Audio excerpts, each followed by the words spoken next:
Hi, my name is Bailey Galisi, and I am in the athletic training program at Missouri State. I'm going to discuss chapters 7 through 9 of Extreme Ownership. Chapter 7, its title was Prioritize and Execute. They told the story about how they were in this building and they needed to get out, but the only way out was through a doorway that an IED was placed at the doorway. So they had to find a new way out. So they decided to hammer their way through a wall to get out through a different way. So they hammered their way through the wall. That was great. The IED team was going to set it to explode so that it wouldn't hurt anyone else.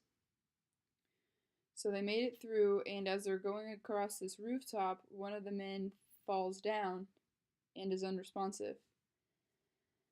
They're on a rooftop now, and they have no way to, they're out in the open.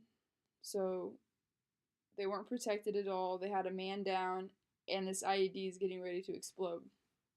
So he's talking about how you can have all these things going on, all very important things, all very deadly things, but you still need to prioritize and then execute. So his first thing, before we do anything, we need to set up protection on this rooftop so we can get this guy. So that's what they did. They set up the protection, they got the guy out, the IED went off, everyone was safe, and they made it back. So he kind of related this back to a business where the guy had, I want to work on, the business was going down, basically. They were losing revenue. And the guy was like, I want to do this, and this. And in order to do this, and this, I need to do this, and this. And he just had a lot of good ideas in how to help the company, but Jocko was like, you need to prioritize. What's your number one thing that's going to help bring the company's revenue back up? And the guy had an answer. He knew what the number one thing was. So Jocko said, pick that and execute that well, and everything will start to come along. And then you can start working on other things. And I think this one's relatable to athletic training when it comes to emergency situations. So you have a bunch of things going on. Maybe, like if you're at a high school, you're covering football, and volleyball has a game, and softball has a game going on. So you're covering multiple things. A lot of things are going on, and bad things can happen at all of those settings at the same time. Somebody could get hit in the head with a softball. Somebody could go down with a C-spine injury at football. Somebody could have an ACL injury at the volleyball game. You need to prioritize what's the most important one there, and maybe use your additional resources to help you slow the other ones down. So your first priority would be C-spine. You would have someone with the girl who got hit in the head at softball, and then you would worry about the ACL. We always are having to prioritize, especially when we have a lot of kids coming in trying to get looked at. We need to know what's the most important thing, and we need to execute that first. The second chapter I'm going to talk about is chapter 8, and that one was decentralized command. So this one's basically talking about you can't lead everyone. Like, you can't be in control of 100 guys. You have to have 100 guys within that 10 leaders who lead 10 guys each. You can't effectively lead a large amount of people. So that's all he's talking about the whole chapter. How you work on decentralized command, and how we're not as humans, able to manage more than 10 people, basically, effectively at least. And so his application to business was he was looking at this one guy's organizational chart, and he found that he had a branch with one guy that led 22 people, and then he had a branch with one guy who led 2 people. And he's like, that doesn't make any sense. So, well, the branch with 22 people was working really effectively, and so they got more people, but now they kind of slowed down because the manager's only focusing on the people that are doing well. And the guy who is only managing 2 people, his branch isn't getting enough revenue, so he himself is having to work, and so he's not really managing those 2 people either.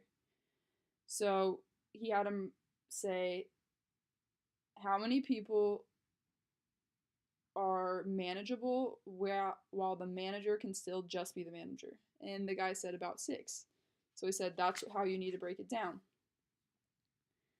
I think with our schooling, that's easy to kind of compare to athletic training because we have our preceptors and they delegate to us. And for example, on Monday nights, since I'm the 4th year at the high school, I have 2 third years under me.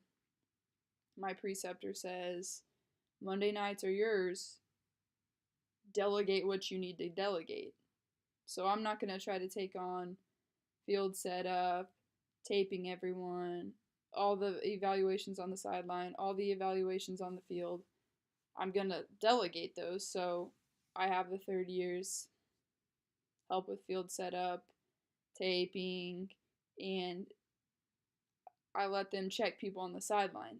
If anyone goes down on the field, I'm going to go out there with my preceptor.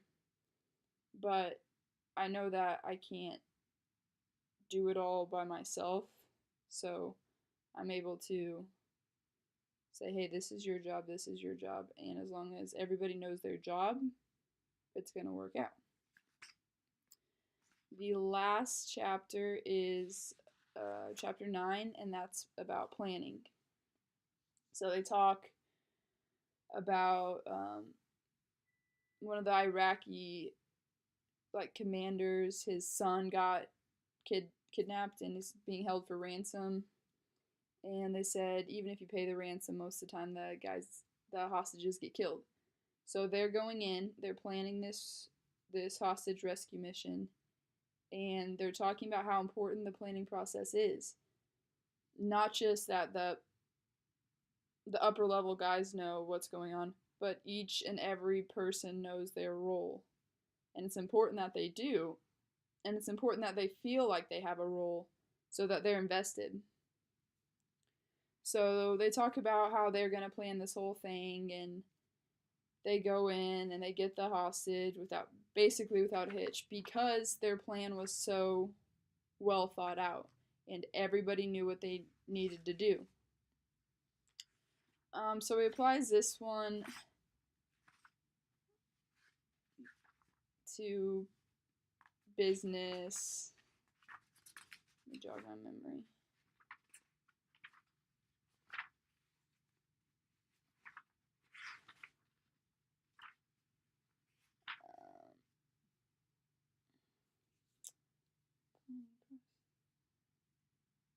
Yeah, so he talks a lot about him and how he's learned the planning process, and how at first he didn't like it. He thought it was too I don't need to do this every time, and I don't have enough time to do all this extensive planning. And while in Iraq, he learned how important it was and how a good plan is going to make the execution so much easier, rather than just throwing together a plan that not everyone understands what they're doing or why they're doing it.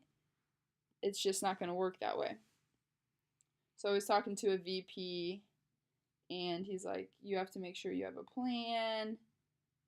This guy's like, yeah, I always I am all about the plan. I make sure everybody has the plan. And one of the people under him was like, Um, let's see.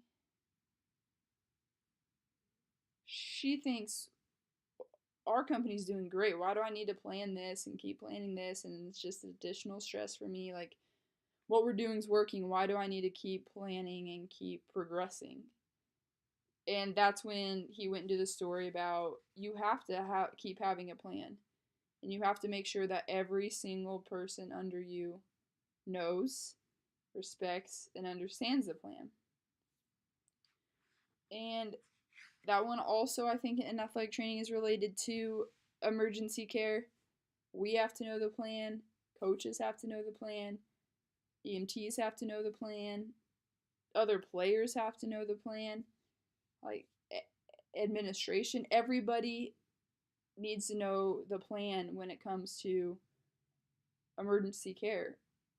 We need to know who's calling 911, who's going to get the EED or AED, who is, you know, who's not doing anything. Like the players need to get out of the way unless they're helping, the healthcare team needs their space. So what you're supposed to do or what you're not supposed to do in all those emergency care situations is extremely important to know. And a lot of time is spent on making that plan and going through that plan with everyone. And that's because it's extremely important that when that time comes up, that plan is executed because that's life or death sometimes. So that's all I have for this week. Thank you.